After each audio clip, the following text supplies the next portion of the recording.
Bien-aimés dans le Seigneur, bonjour. Nous bénissons l'Éternel, notre Dieu, le Dieu de la création, le Dieu de toute puissance, le Dieu qui nous a aimés et il nous a aimés à la croix. La croix est l'acte de l'amour de notre Seigneur. La croix est l'acte de la grandeur de notre Dieu. Alors aujourd'hui, c'est toujours votre frère Bifalo Bifoulou du ministère de l'Armée Bleue qui va exhorter, assurément qui va parler à ses frères pendant 30 à 35 minutes, toujours par la grâce. Alors avant de commencer notre exhortation, bien de continuer, nous nous laissons entre les mains du Seigneur. Prions le Seigneur. Le Dieu merveilleux, le Dieu révélateur, riche en bonté, lent à la colère, nous voici au devant de toi pour te dire merci. Merci la journée, merci la nuit. Merci au travail, merci à la maison, merci à la cité, en ville, merci à la campagne. Merci pour la vie que tu nous as donnée. Pardonne-nous de tout ce que nous avons fait. Et que le sang de la croix nous lave de toutes nos impuretés. Que le Saint-Esprit nous aide à comprendre. D'abord à saisir, écouter, comprendre, assimiler et obéir à cette parole que tu vas nous enseigner. Par le nom de notre Seigneur Jésus que nous te glorifions. Nous disons Amen.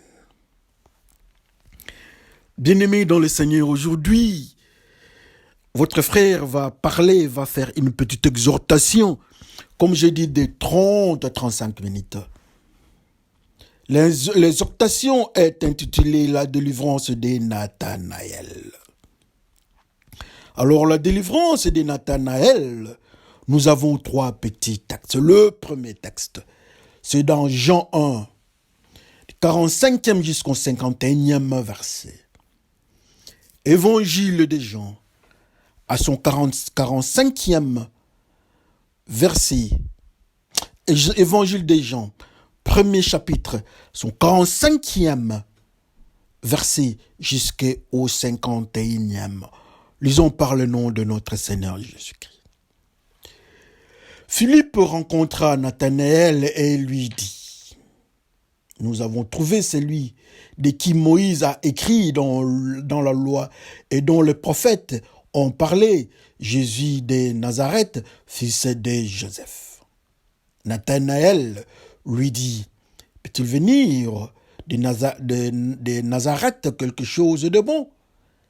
Philippe lui répondit, viens et vois. Jésus, voyant venir à lui Nathanaël, dit de lui, voici vraiment un Israélite dans lequel il n'y a point de fraude. D'où me connais-tu? Lui dit Nathanaël. Jésus lui répondit, avant que Philippe t'appelât quand tu étais sous le figuier, je t'ai vu. Nathanaël répondit et lui dit, Rabbi, tu es le Fils de Dieu, tu es le roi d'Israël. Jésus lui répondit, parce que je t'ai dit que je t'ai vu sous le figuier, tu crois, tu verras de plus grandes choses que celle-ci. Et il lui dit, en vérité, vous verrez désormais le ciel ouvert et les anges de Dieu monter et descendre sur le Fils de l'homme. Et nous disons Amen. Notre deuxième texte, c'est dans le livre, dans Exode. Exode 3 à son 7e verset. Lisons par le nom de notre Seigneur Jésus-Christ. Les yeux de l'un et de l'autre s'ouvrirent, ils connurent qu'ils étaient nus. Et ayant cousu des feuilles de figuier, ils s'en firent des ceintures, nous disons Amen. Et le dernier texte, toujours dans Genèse 28, au 10e jusqu'au 12e verset. Lisons par le nom de notre Seigneur Jésus-Christ. Jacob partit de Béchaba et s'en alla à Charan. Il arriva dans un lieu où il passa la nuit. Car le soleil était couché. Il prit une pierre dont il fit son chevet et il se coucha dans ces lieux-là. Il eut un songe. Et voici une échelle était appuyée sur la terre et son sommet touchait les ciels. Et voici les anges de Dieu montaient et descendaient par cette échelle. Et nous disons Amen. Bien-aimés dans le Seigneur, ça nous fait la joie d'être au devant de vous. Toujours dans notre ministère de l'Armée bleue. Dieu nous fait grâce aujourd'hui dans cette exhortation, la délivrance de Nathanaël. 3 textes. Le premier texte que nous avons lu, c'est dans Jean, dans l'évangile de Jean. La Bible nous parle de Nathanaël, le frère de Philippe.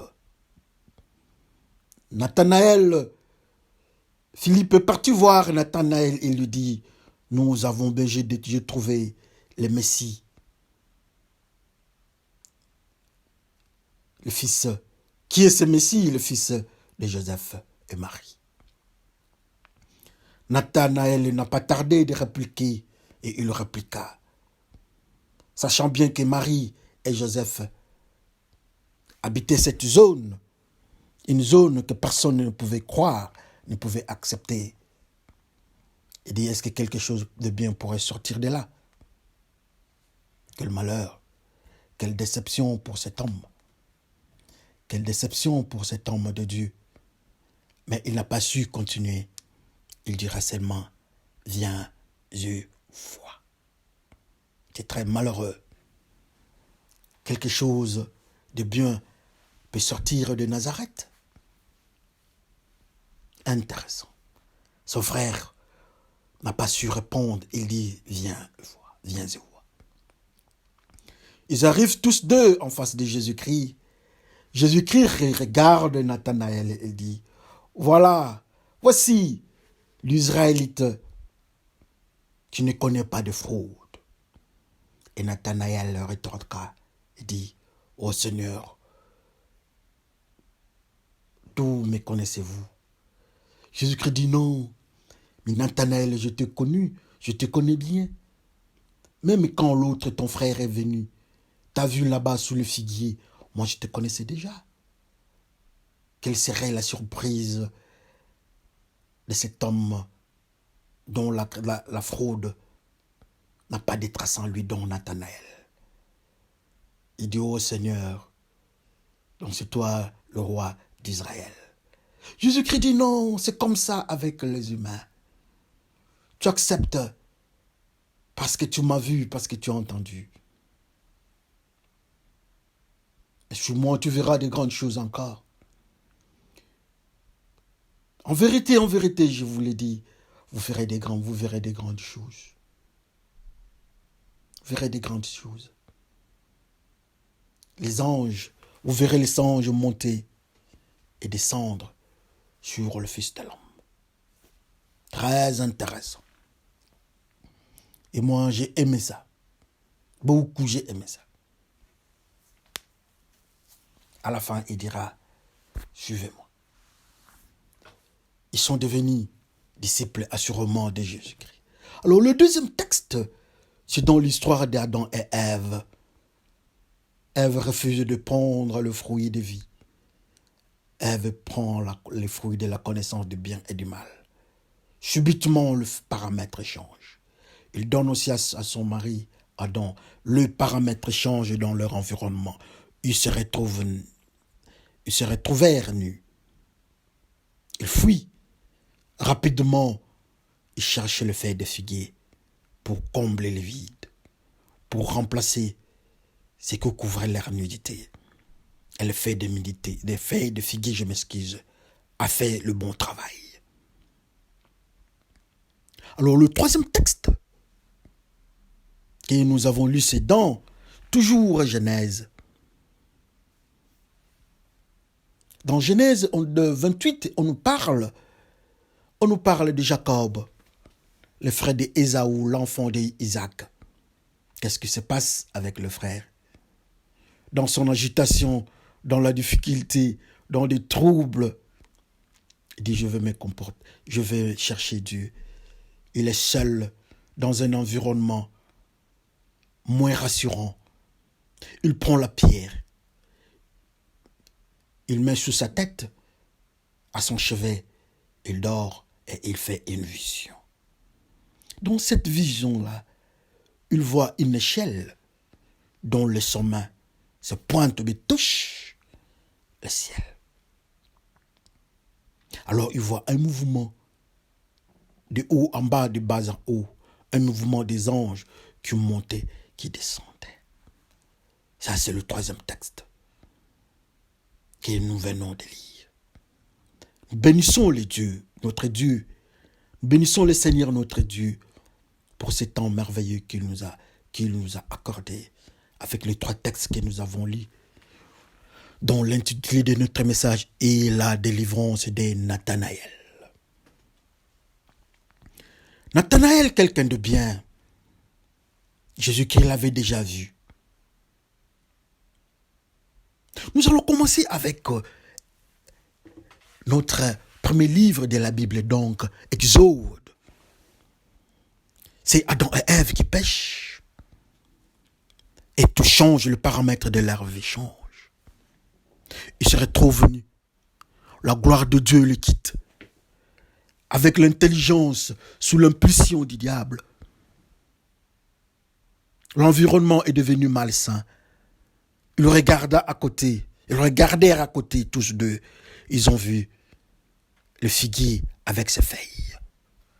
Alors, ils ont trouvé bon de prendre les feuilles des figuiers, de faire ce travail, de remplacer Dieu, de remplacer la gloire de Dieu, de remplacer Jésus-Christ, de remplacer la couverture, la robe mystérieuse de la sainteté, la robe mystérieuse de la sanctification, la robe mystérieuse de la pureté. Il dit, mais oui,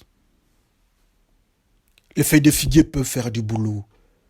Et le figuier lui-même, l'arbre n'a pas refusé. Il dit, oui, mes feuilles peuvent faire le bon travail. Ça, c'est un ajout. Et le figuier était calme, lui regardait, les deux hommes dans le péché, les deux hommes nus, les deux hommes impurs, les deux hommes dans le péché, les deux hommes dans la rébellion, les deux hommes sous l'emprise et la conduite du diable, venir auprès de lui. Oh, le figuier est malheureux. Le figuier constate que c'est à lui que les autres, ses filles, ils viennent, ils prennent le feuille de figuier pour remplacer la gloire de Dieu, pour remplacer la robe de la femme, pour remplacer la robe de la pureté, pour remplacer l'amour de Dieu. Le figuier prend la place. L'homme est dans le péché. L'homme est dans l'impureté. L'homme s'est rébellé. L'homme est sous les guides du diable.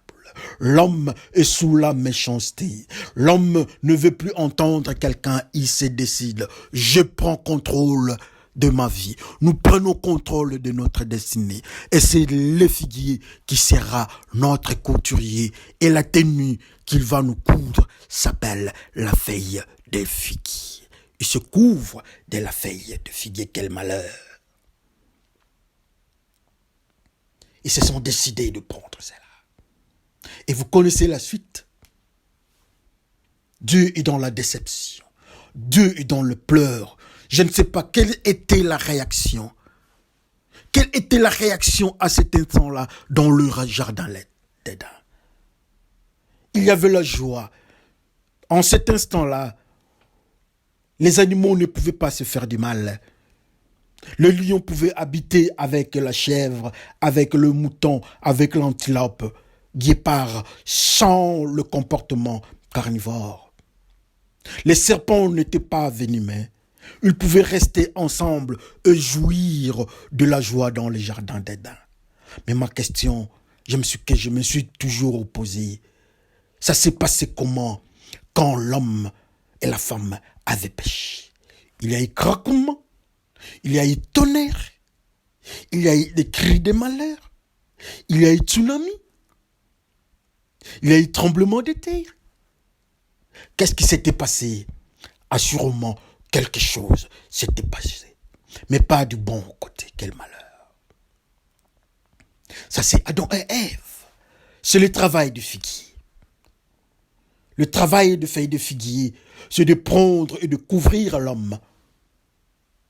L'homme se couvre dans ses péchés et il prend. Il dit non, je ne veux pas qu'on voie ma nudité. Je ne veux pas qu'on voie mon comportement. Je veux me comporter comme tel, mais avec la protection, avec le nouveau couturier qui s'appelle les figuiers, dont la tenue, dont le fashion s'appelle la feuille de figuier. Toujours au jardin d'Éden. Je ne sais pas l'œil avec lequel les animaux pouvaient le regarder. Quand il devait venir à côté des lions, les lions faisaient peut-être oh. Il ne pouvait plus approcher les guépards très dangereux. Il ne pouvait plus approcher les léopards très dangereux.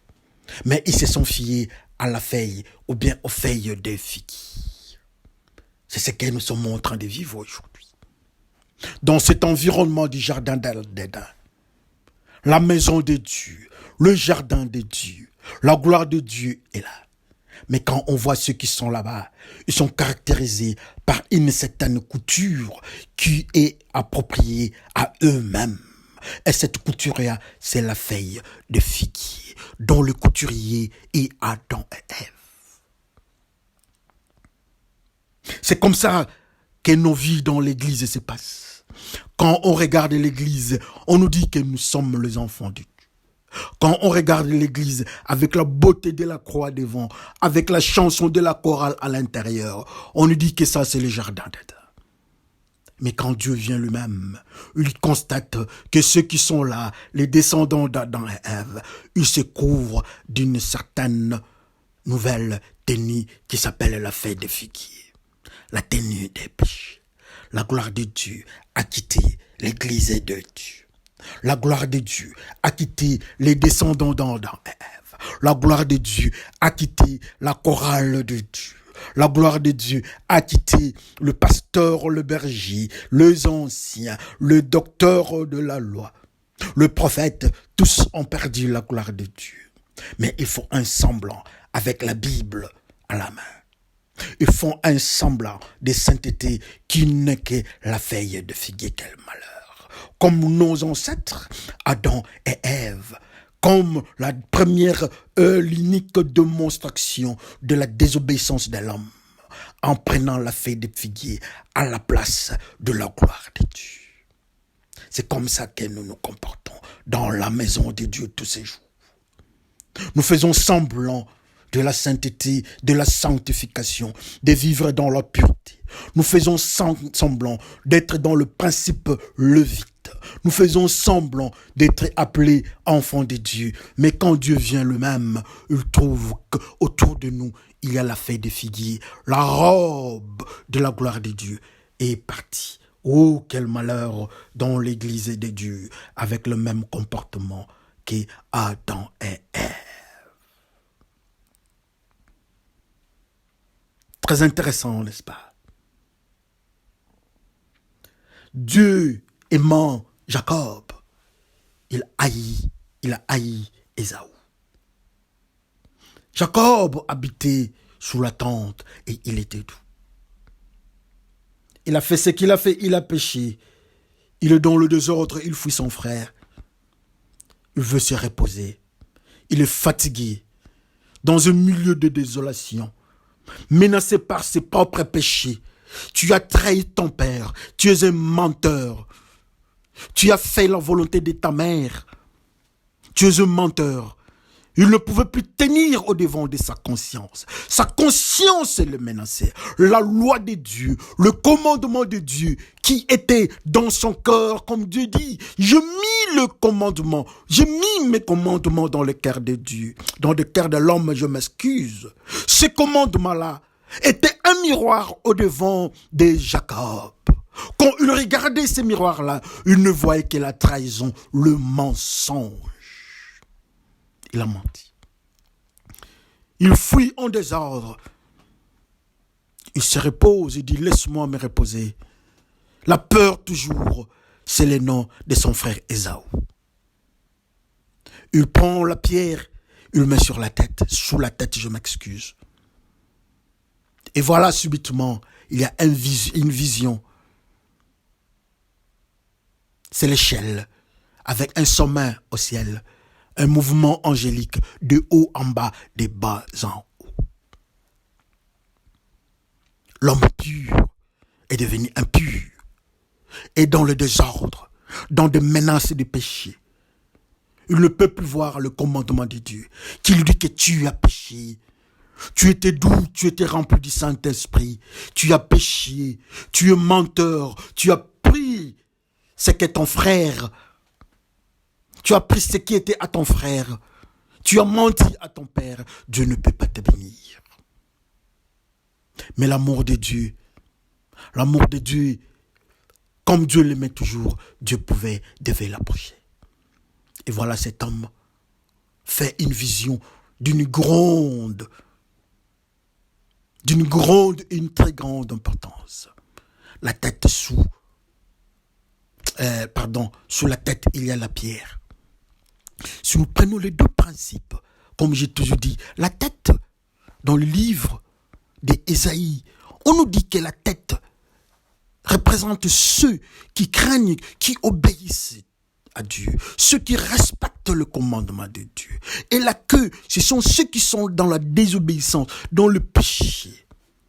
La tête représente l'église pure, l'église de la sanctification. Et il a pris la tête, il prend l'église de la sanctification. Cette église de la sanctification se met sur la pierre. La Bible nous dit que Jésus-Christ est la pierre, le rocher des âges. Il dit lui-même, il parle de deux constructeurs. L'un construit sur le sable et l'autre construit sur le roc. Et le roc, c'est lui-même Jésus-Christ. Le roc, c'est lui-même Jésus-Christ que l'église doit construire, doit se poser. C'est sur le roc qu'on doit construire. L'église doit se poser. Et voilà, l'église de la pureté, qui est la tête, se pose sur le roc qui est Jésus-Christ. Comme conséquence, le chemin, la gloire de Dieu se monte. Quand on nous regarde, est-ce qu'on peut nous dire, même pas nous regarder en nous-mêmes, nous sommes la tête ou bien nous sommes la queue, selon les livres d'Ésaïe.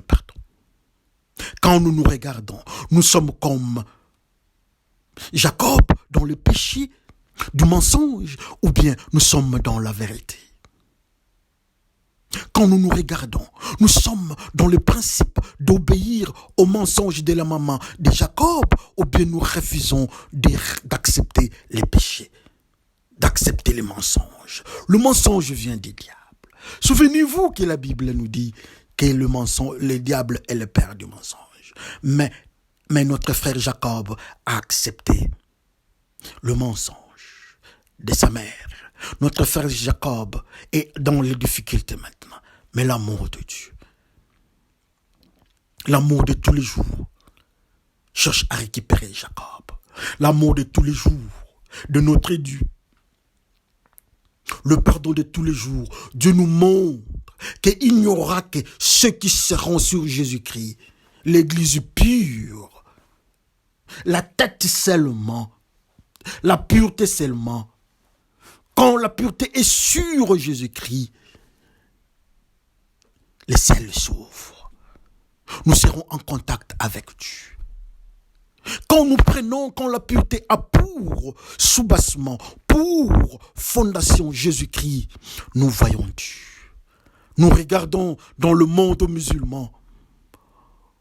On nous dit qu'il faut tuer les infidèles par signe de pureté, de massacrer les infidèles. Ceux de l'autre côté de yoga, ils font des incantations. Ceux de Bouddha, ils font des choses. dans des temples de Bouddha et autres dans des églises en Asie, on démontre en Afrique, il y a aussi le Dieu des Noirs, le Dieu des ancêtres. D'autres coins, il y a des animistes. Eux tous disent qu'ils ont atteint le niveau de la pureté.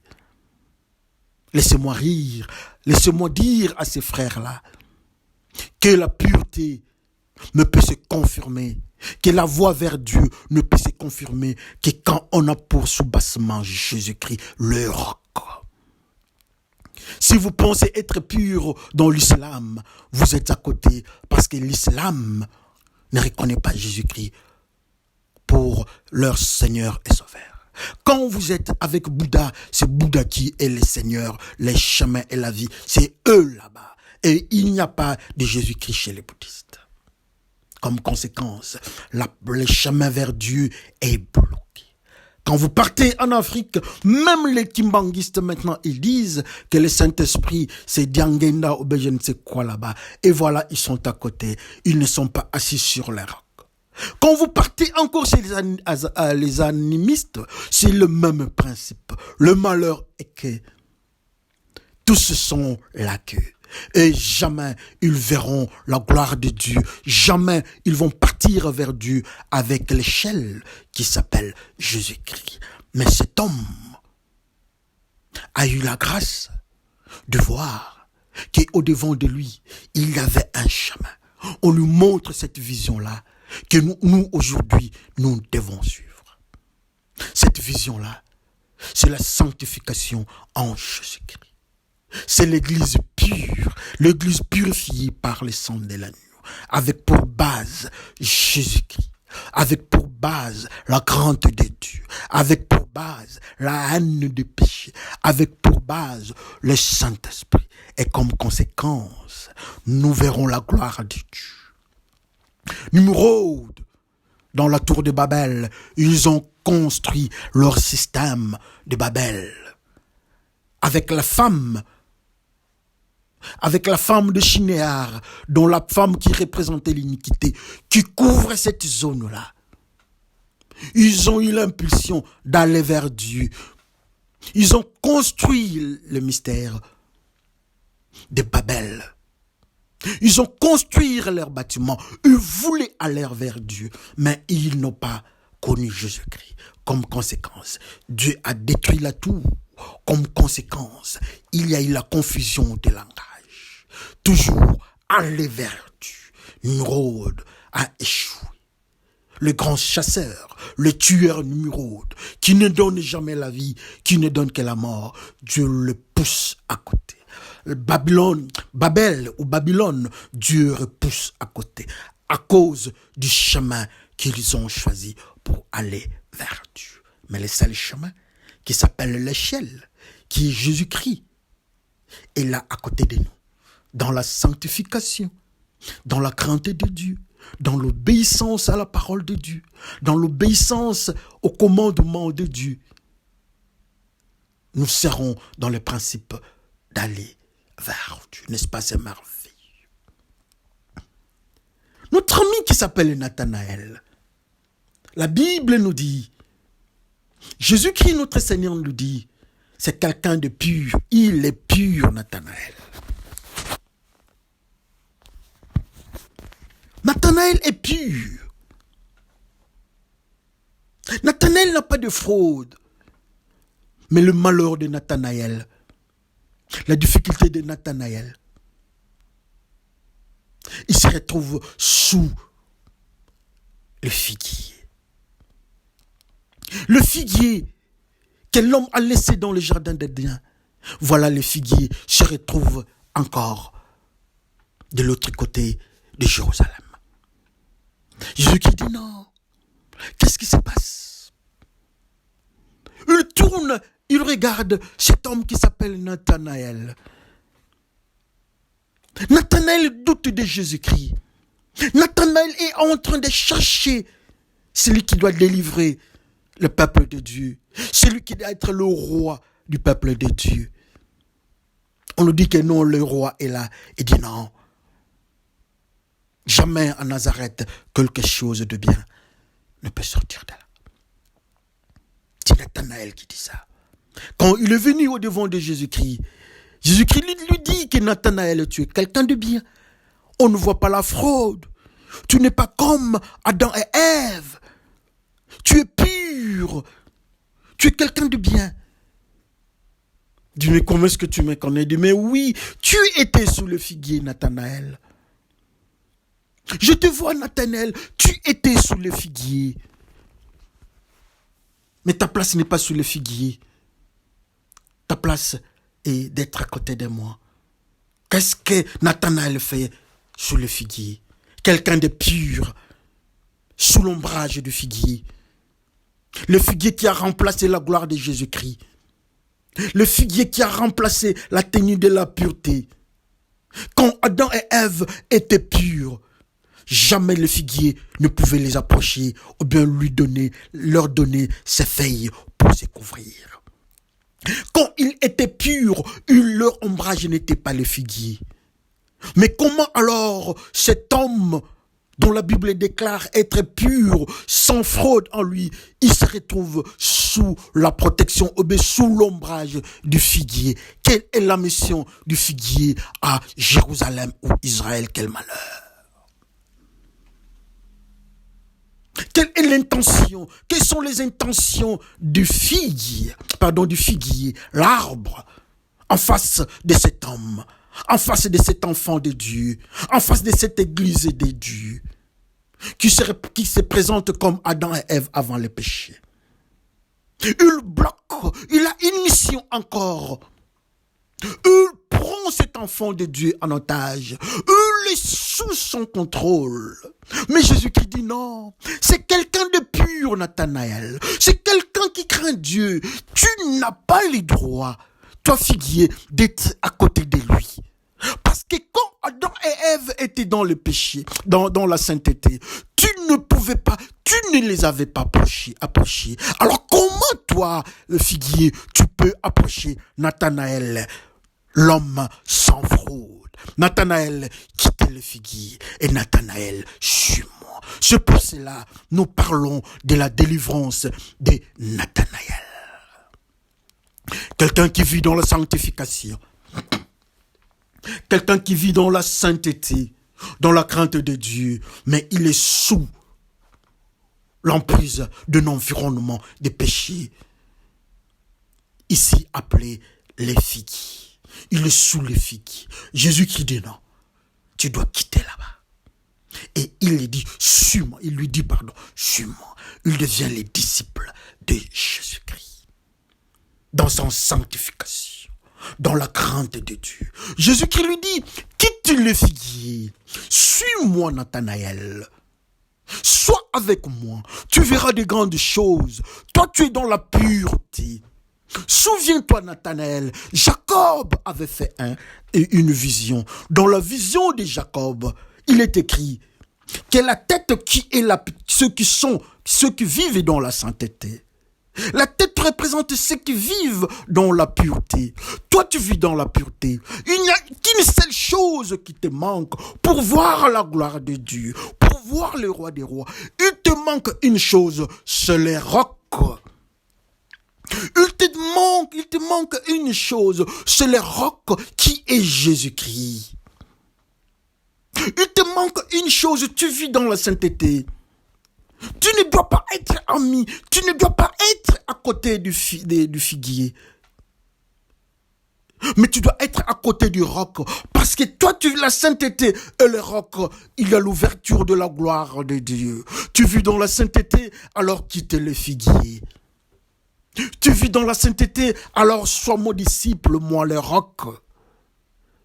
Ce que Jacob avait vu, ça va se réaliser avec toi. Tu es dans la sainteté, dans la sanctification, tu es sans fraude. Alors à côté de moi le roc, tu verras la gloire de Dieu.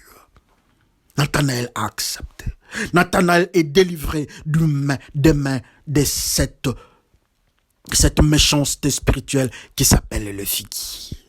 Combien aujourd'hui, dans la maison de Dieu, nous voyons les gens qui craignent Dieu, les gens qui obéissent en Dieu, mais des fois, ils sont sous l'emprise de figuiers. Qui sont les figuiers? Le figuier, ce sont des faux pasteurs. Le figuier, ce sont des faux prophètes, des faux docteurs, des faux serviteurs de Dieu qui prennent les enfants de Dieu en contrôle, qui prennent les enfants de Dieu en otage. Ils sont là seulement pour ceux qui sont dans le péché. Eux, ils ne peuvent que conduire ceux qui sont comme Adam et Ève dans le péché. Mais malheureusement, ils sont venus, ils ont pris ceux qui sont comme Nathanaël. Beaucoup d'enfants de Dieu sont prisonniers des faux pasteurs, de faux anciens, de faux pasteurs, de fausses chorales, de fausses doctrines. Mais aujourd'hui, Jésus-Christ dit, c'est le jour de la délivrance. Ces frères-là, qui sont dans la crainte de Dieu, qui n'ont pas la corruption, qui ne sont pas dans la fraude, leur nom, c'est le frère Nathanaël. C'est le jour de leur délivrance, de quitter le faux pasteur, de quitter de fausses doctrines et de se retrouver à côté de Jésus-Christ. Comme conséquence pour le figuier, Jésus-Christ était toujours à la recherche. Comment détruire le figuier à Jérusalem ou bien en Israël? Il tourne, il regarde, il dit, mes figuiers, où sont tes fruits? Jésus-Christ ne constate rien comme fruit. Il maudit le figuier. Et l'arbre, et le fruit, et les feuilles, le feuillage, tout était décimé.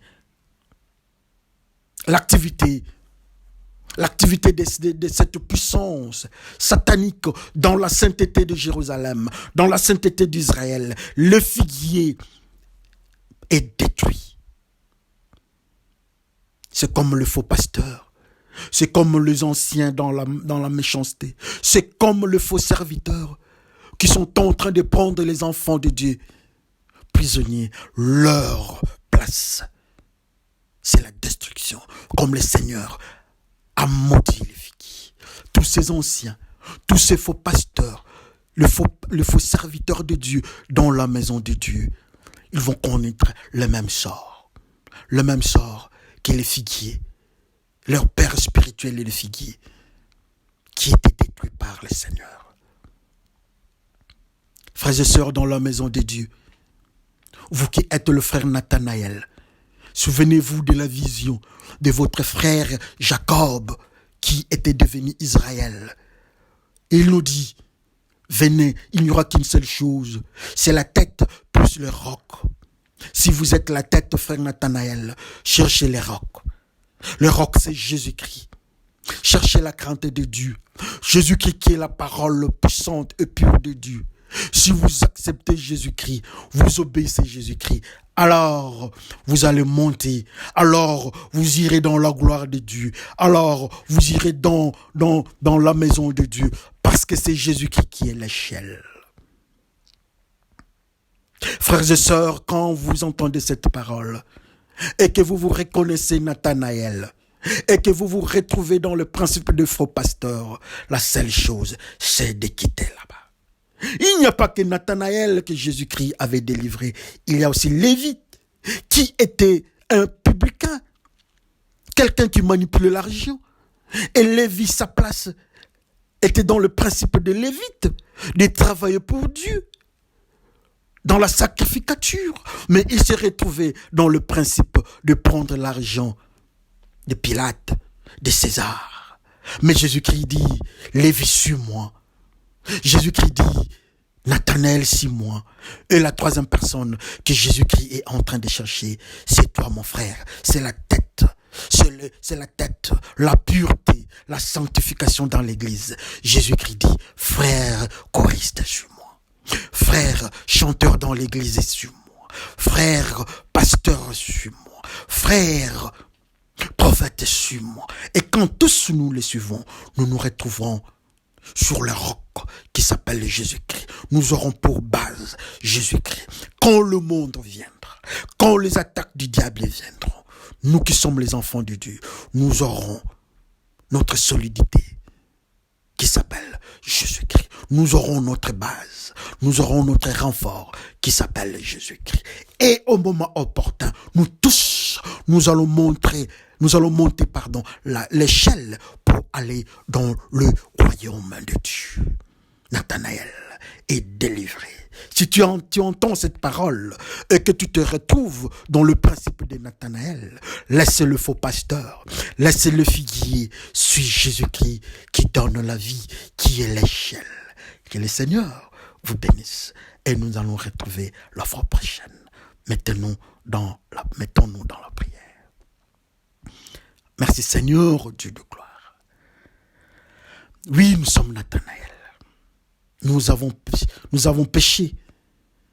Nous sommes restés à côté du figuier. À la longue, le figuier va nous donner ses feuilles.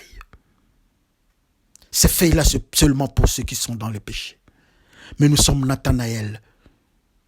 Nous sommes dans la pureté. Aide-nous à quitter le péché. Aide-nous à quitter l'environnement du figuier dans de fausses églises et de faux serviteurs. Aide-nous à quitter aussi comme Lévi avait quitté le service de publicain.